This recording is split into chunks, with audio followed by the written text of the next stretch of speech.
काही लोकांना आपल्या ठायी असणाऱ्या अहंकारामुळे बळाच्या जोरावरती इतरांचा द्वेष करण्याची फार सवय असते.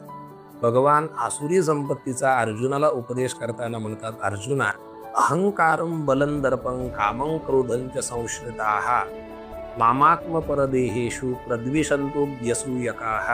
अर्जुना, अहंकाराच्या बळाच्या जोरावरती क्रोधाचा आश्रय करणारी ही जी लोक आहेत, ती काही झालं तरी दुसऱ्याचा द्वेष करायचा, काही झालं तरी दुसऱ्याची निंदा करायची. ही निंदा करणारी जी लोक आहेत ती एक प्रकारे सर्वांच्या हृदयात असणाऱ्या मज परमात्म्याचीच निंदा करतात.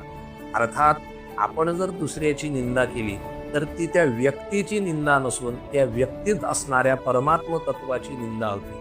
त्यामुळे असं म्हणतात की आपल्याला एखादी गोष्ट येत असेल पण ती जर दुसऱ्याला येत नसेल तर त्यामुळे त्या व्यक्तीची निंदा नाही केली पाहिजे, कारण त्या व्यक्तीमध्ये असणाऱ्या परमात्म तत्वाची निंदा आपल्या हातून होते.